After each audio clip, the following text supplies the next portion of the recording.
السلام عليكم ورحمة الله وبركاته.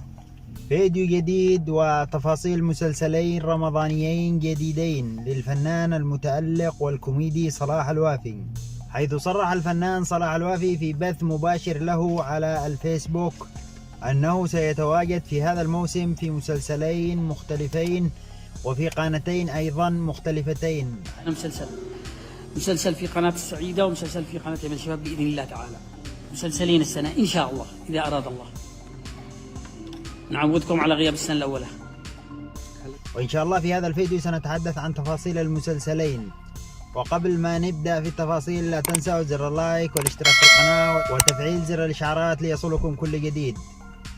المسلسل الأول مسلسل أرزاق، إخراج المخرج الأردني كارو أراراد، يتم تصويره حاليا في الأردن. وأيضا المسلسل سيجمع بعد عدة سنوات نجمين من نجوم الكوميديا، الآن كان آخر عمل لهما مسلسل همي همك. سيجمع الفنان صلاح الوافي بالفنان المتألق والكوميدي فهد القرني. يضم المسلسل أيضا العديد من النجوم، منهم الفنان سمير قحطان والفنان حسن الجماعي والفنانة شيماء محمد وأيضا الفنانة آية الشرعبي. وأيضا يضم المسلسل نخبة من نجوم الدراما الأردنية. والمسلسل من إنتاج قناة يمن شباب، وسيعرض المسلسل أيضا على قناة يمن شباب. وإن شاء الله في الفيديوهات القادمة سنتحدث أكثر حول تفاصيل هذا المسلسل. المسلسل الثاني مسلسل لم يتم التصريح عن اسمه حاليا.